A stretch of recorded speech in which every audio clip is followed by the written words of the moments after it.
I'm Brett. I'm Lauren. Brett, huh? What a name. I mean, I don't look like a Brett, do I? Very pretty Brett, if anything. Are you kidding me? Thank Flawless. you. Well, I try #flawless. Oh, God. No, but seriously, I'm Brett. And I'm Lauren. And we're here today to start this new journey that we are getting ready to embark on. And when I say we as a team. I just recently, at the age of 25, came out and identified myself as a transgender female. And when I say identified myself, I have to go back a little bit in time and honestly say that even when I was young, I knew that I was transgender, or I wouldn't even say that I knew I was transgender because at that time, I didn't even know that word existed. It's a really big concept to understand. It really is. It's something that I think does come with age. Yes. Like they always say that age makes you wiser, and I honestly believe that. You have all these different feelings and everything, so you're still kind of sorting them out, but transgender in the gay community is another feeling that you have to sort out, and something that just kind of happens. It's just like, really, oh, wait a minute, this is exactly who I am, and then it just kind of like clicks. It almost brings I've never been there, and I can't relate in the slightest, but from what I've heard, I guess. It almost brings me back to the point of coming out as being gay all over again. That self-conscious feeling of knowing that you're different from everybody else. You're different from your peers. You're different from your best friends, and it's a whole new level of vulnerability. It is, because you really have to stop and ask yourself, am I confident enough to identify myself as being gay? Am I confident take everything enough? that comes with it. In society, I think we've gotten a lot better. Yes. And it's not as outdated Thank and crazy. God for the Supreme Court ruling. That was a huge milestone, and I feel like that's just opened up a tremendous amount of doors for the LGBT community. But there's still so much that happens within the LGBT community that goes unnoticed. Suicide rates are outrageous. People are more depressed. Somebody that identifies he or she as either lesbian, gay, transgender, bisexual, not only is the suicide rate greater, but the rate of depression almost triples compared to an individual that identifies he or she self as straight. And that's something that's really near and dear to not only my heart, but to Lauren's heart as well.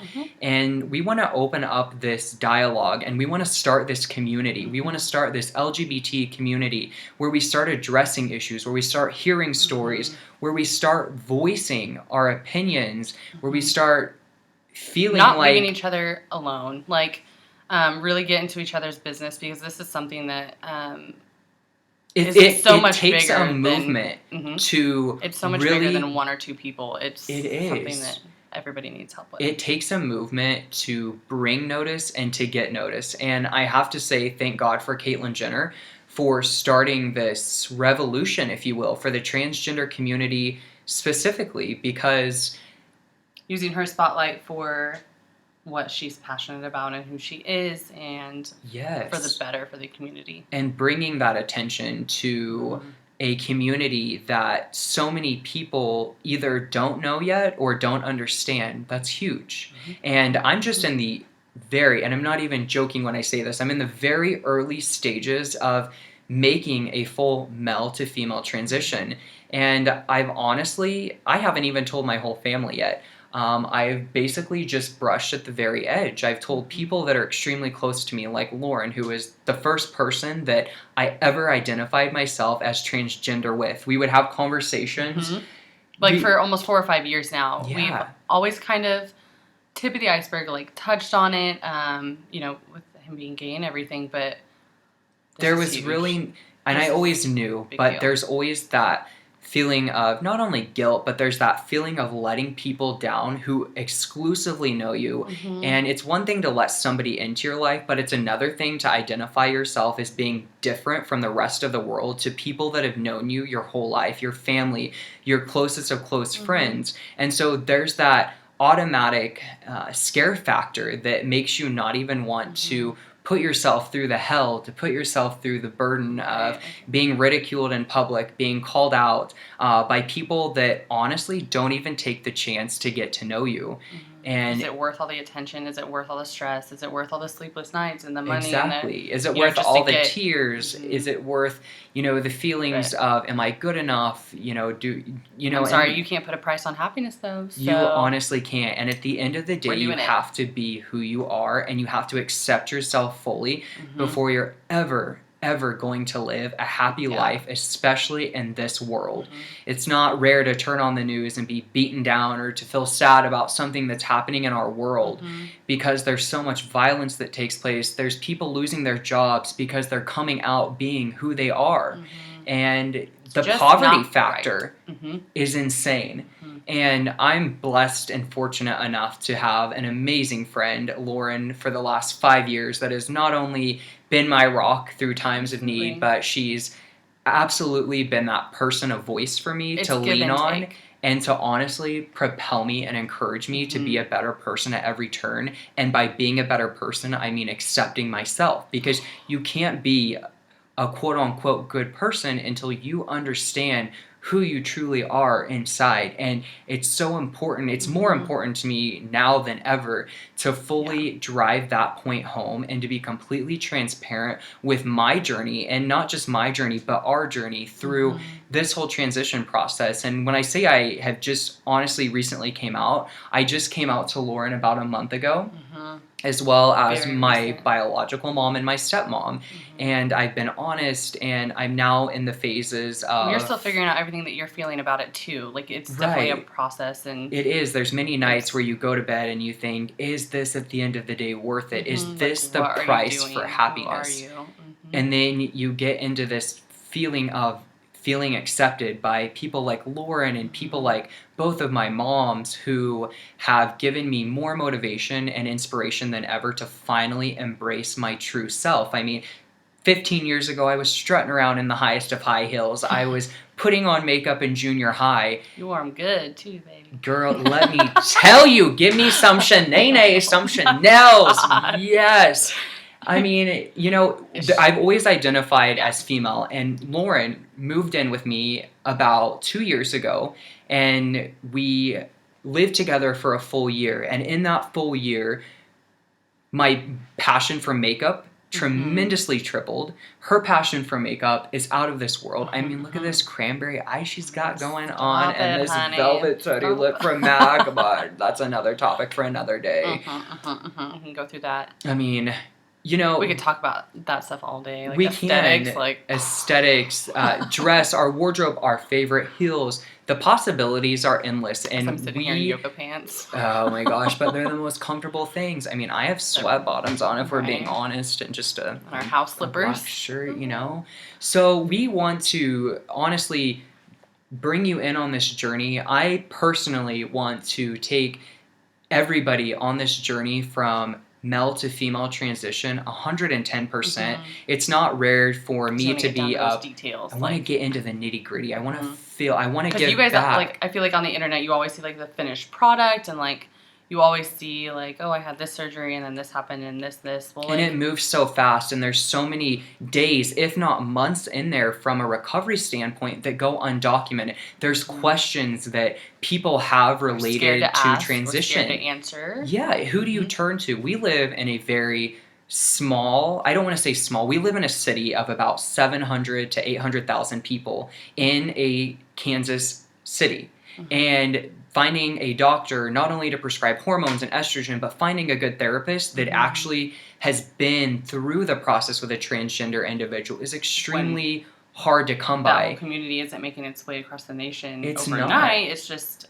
And I don't want to so far say... to get answers. It's true. And I don't want to say that I've put my transition off because I've been scared to ask these questions, but the resources haven't been as abundant for me, and it's taken me a lot more time to do research. It's easy to look up transgender females, and it's easy to look up transgender males and to read their biographies and read their stories, hear about their surgeries and YouTube information about them. But it's one thing when you have more pressing questions, especially from an early on stage. I have not yet began to even touched the iceberg. I am not on estrogen currently. I am not on hormones. I haven't had any facial reconstruction. You're about an hour into it because that's all it takes to put on a wig It really and do the makeup and do everything. So it's I mean, if we're being honest, it was probably about 3 hours today, but you know, the price tag comes with being happy, and I truly believe that. And you know, thank God for you pointing out my contour and helping me match a lip. Honey, with that hair color though, like hunty and that bundle, so it looks so good. It looks good. But flawless. It's a huge journey, and that's what we're doing. It's just opening doors to everybody else. We want this to not only be about us, but we actually want this to be about you. We want to hear from our viewers. We want questions asked. We want, if you have a question about a doctor, I will always post videos the day before I go to the doctor. As I said, I'm just getting ready to actually make a visit to a hormone doctor next week. If there's questions that you have that you would like me to ask, I would love to ask those questions and report back to you, and I will of course document my journey with being on hormones and how I feel affected, and how, you know, they always say body weight's going to be shifting from, you know, to different areas. There's so many intricate details that, you know, am I going to feel more emotional? Am I going to feel more pretty? I mean, you know, there's so many different things. Am I a bitch yet? Gosh, I mean, am I going to be on the rag already? Just kidding, guys, just kidding. But in all seriousness, this is for you. We want to start this community to literally create a movement and to bring awareness even furthermore to not just the transgender community, but to the LGBT community as a whole. And we hope that we can do this through a series of being open and being transparent and being honest. And we're normal people. I work a day job. She works a day job. There's nothing special or intricate about us. We're just passionate about being helping vocal. People and making them feel like they're worth something. They are somebody. Everybody is so unique in his or her own right. And it drives me nuts whenever I see or hear people feeling like they have to hide who they are just because the world tells you differently. We don't live in a perfect world. Nobody's perfect. And the minute that you can start accepting other people's flaws as well as your own, is the minute that you'll start being a more compassionate and understanding person. Prioritize all the like struggles of the world, and I don't know. I say unless you're like some sociopath, like let your freak flag fly. You know what? And girl, we know how to get down. I am so ready to take you guys clubbing with us too. Oh my God. So you guys just better buckle up. It is going to be country club. Boogie. It's going to be one of the most amazing experiences, and we're so excited to open this up and really get to know each and every one of you. We look forward to commenting on the comments that you leave us. We look forward to responding to the email messages, and more importantly, we look forward to being that voice of support, encouragement, and love for every single viewer that we have. So subscribe to our channel. Be ready to be enlightened. Buckle up. It's going to be one amazing ride. I am so happy. There's going to be some turbulence in there, but I think we're good. There is. Just promise you won't hold me to a fault when I ugly cry, and you won't hold me to a fault when I say crazy things, because, you know, it gets a little crazy up in this household. You know, so I'll check your ass. Yeah, girl. For the last 5 years, don't, Mom. All right, guys. Well, we're done. We're done. We're signing off. So subscribe, like, and let's have a blast. Bye, guys. Bye. Stay cute.